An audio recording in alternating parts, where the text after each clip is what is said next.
ममता कुलकर्णी 90 के दशक की एक सफल और चर्चित अभिनेत्री थीं, जिन्होंने अपनी खूबसूरती और अदाकारी से बॉलीवुड में एक अलग ही पहचान बनाई थी। उन्होंने करण अर्जुन, बाजी, आशिक आवारा जैसी फिल्मों में अपनी अदाकारी का जलवा बिखेरा, लेकिन समय के साथ उन्होंने बॉलीवुड और ग्लैमर की दुनिया को अलविदा कह दिया। आज वह एक साध्वी के रूप में आध्यात्मिक जीवन बिता रही हैं। ममता कुलकर्णी का जन्म 20 अप्रैल 1972 को मुंबई, महाराष्ट्र में हुआ था। उनका झुकाव बचपन से ही कला और अभिनय की ओर था। 1990 के दशक में उन्होंने बॉलीवुड में कदम रखा और जल्दी ही सफलता की सीढ़ियां चढ़ने लगीं। उनकी पहली प्रमुख फिल्म तिरंगा थी, लेकिन उन्हें असली पहचान 1992 में रिलीज हुई फिल्म आशिक आवारा से मिली। इस फिल्म के लिए उन्हें फिल्म फेयर का बेस्ट डेब्यू अवार्ड भी मिला था। बॉलीवुड की दुनिया में ममता कुलकर्णी का सफर काफी रोमांचक रहा। उन्होंने कई बड़े अभिनेताओं जैसे शाहरुख खान, सलमान खान, आमिर खान और अक्षय कुमार के साथ काम किया। उनकी बोल्ड और ग्लैमरस छवि के कारण वह युवाओं में काफी लोकप्रिय थीं। लेकिन इस चमक धमक के पीछे ममता अपने अंदर एक खालीपन महसूस कर रही थीं। 2000 के दशक की शुरुआत में ममता कुलकर्णी ने बॉलीवुड से दूरी बनानी शुरू कर दी। ग्लैमर और शोहरत के बावजूद वह खुद को असंतुष्ट और अधूरा महसूस करती थीं। मीडिया रिपोर्ट्स के अनुसार उन्होंने उस समय अपनी आध्यात्मिकता की खोज शुरू कर दी थी। धीरे धीरे उन्होंने फिल्मों से ब्रेक लिया और खुद को आध्यात्मिक शांति की ओर समर्पित कर दिया। ममता कुलकर्णी का आध्यात्मिक सफर अचानक शुरू नहीं हुआ। इसके पीछे कई घटनाएं और अनुभव थे। ममता ने महसूस किया कि बॉलीवुड की दुनिया केवल बाहरी खूबसूरती और दिखावे पर केंद्रित है। उन्होंने आध्यात्मिक शांति और ध्यान में अपनी रुचि बढ़ाई। उनके जीवन में एक बड़ा मोड़ तब आया जब उन्होंने भगवद गीता, उपनिषद और अन्य आध्यात्मिक ग्रंथों का अध्ययन करना शुरू किया। इन ग्रंथों ने उन्हें जीवन का गहराई से अर्थ समझने में मदद की। 2013 में ममता ने अपनी आत्मकथा ऑटोबायोग्राफी ऑफ एन योगिनी प्रकाशित की। इस पुस्तक में उन्होंने अपनी आध्यात्मिक यात्रा के अनुभव और बॉलीवुड से दूर होने की वजहों को साझा किया। उन्होंने लिखा, ग्लैमर की दुनिया ने मुझे बहुत कुछ दिया, लेकिन मेरी आत्मा हमेशा अधूरी महसूस करती थी। आध्यात्मिकता ने मुझे वह शांति दी जिसकी मैं हमेशा से खोज कर रही थी। 2025 के प्रयागराज महाकुंभ में ममता कुलकर्णी ने औपचारिक रूप से किन्नर अखाड़ा से जुड़कर संन्यास ग्रहण किया।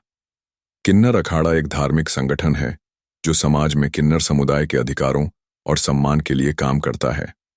इस दौरान उन्होंने महामंडलेश्वर का पद ग्रहण किया और उन्हें नया नाम श्री यमाई ममता नंदगिरी दिया गया। यह नाम उन्हें अखाड़ा के संतों द्वारा दिया गया, जो उनके नए जीवन की शुरुआत का प्रतीक था। महामंडलेश्वर बनने की प्रक्रिया में ममता ने सभी धार्मिक अनुष्ठान जैसे पिंडदान, दीक्षा और पट्टाभिषेक किया और एक नए आध्यात्मिक जीवन की शुरुआत की। ममता ने इस दौरान कहा, मेरा यह कदम मेरी आत्मा की शांति के लिए है। मैं अब समाज सेवा और धर्म का प्रचार करूंगी। ममता कुलकर्णी का जीवन विवादों से भी घिरा रहा। उनके कथित पति विकी गोस्वामी का नाम ड्रग्स तस्करी से जुड़ा और इस वजह से ममता को भी कानूनी पचड़े का सामना करना पड़ा। विकी गोस्वामी को 2014 में ड्रग तस्करी के आरोप में केन्या में गिरफ्तार किया गया था। ममता ने हमेशा इन आरोपों से खुद को अलग बताया और कहा कि उनका इन मामलों से कोई लेना देना नहीं है। इन विवादों के बावजूद ममता ने अपनी आध्यात्मिक यात्रा जारी रखी। उन्होंने कहा कि इन घटनाओं ने उन्हें और मजबूत बनाया और उनके विश्वास को और गहरा किया। बीच बीच में यह खबरें आती रहीं कि ममता कुलकर्णी बॉलीवुड में वापसी कर सकती हैं, लेकिन उन्होंने इन खबरों का खंडन किया। उन्होंने स्पष्ट रूप से कहा, मैंने बॉलीवुड को हमेशा के लिए छोड़ दिया है। अब मेरा जीवन केवल भगवान और समाज सेवा को समर्पित है। ममता ने बॉलीवुड में वापसी के सवाल पर कहा, मैंने जो जीवन चुना है वह मुझे संतुष्टि देता है। बॉलीवुड में लौटने का कोई सवाल ही नहीं उठता है। संन्यास लेने के बाद ममता कुलकर्णी ने किन्नर अखाड़ा के माध्यम से समाज में जागरूकता फैलाने का काम शुरू किया। उन्होंने धार्मिक आयोजनों में भाग लेना शुरू किया और समाज सुधार के लिए अपने विचार प्रस्तुत किए। उनका मानना है कि धर्म और आध्यात्मिकता के माध्यम से जीवन को सही दिशा दी जा सकती है। ममता ने समाज के लिए कई सेवा कार्य भी शुरू किए। वह गरीबों और वंचितों के लिए भोजन, शिक्षा और स्वास्थ्य सेवाएं प्रदान करने के लिए काम कर रही हैं। उनके अनुसार धर्म का असली मतलब सेवा है। अगर आप दूसरों की मदद नहीं कर सकते तो आपका धर्म अधूरा है। ममता कुलकर्णी अब एक शांत और साधारण जीवन जीती हैं।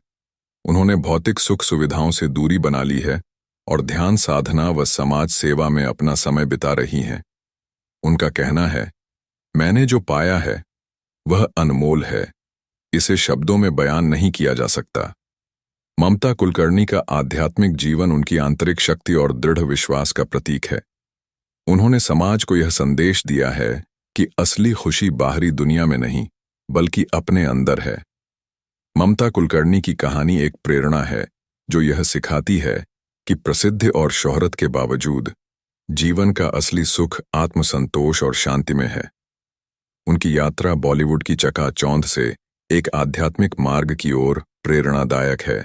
आज वह समाज के लिए एक उदाहरण है कि कैसे आत्मज्ञान और ईश्वर की खोज से जीवन को नई दिशा दी जा सकती है।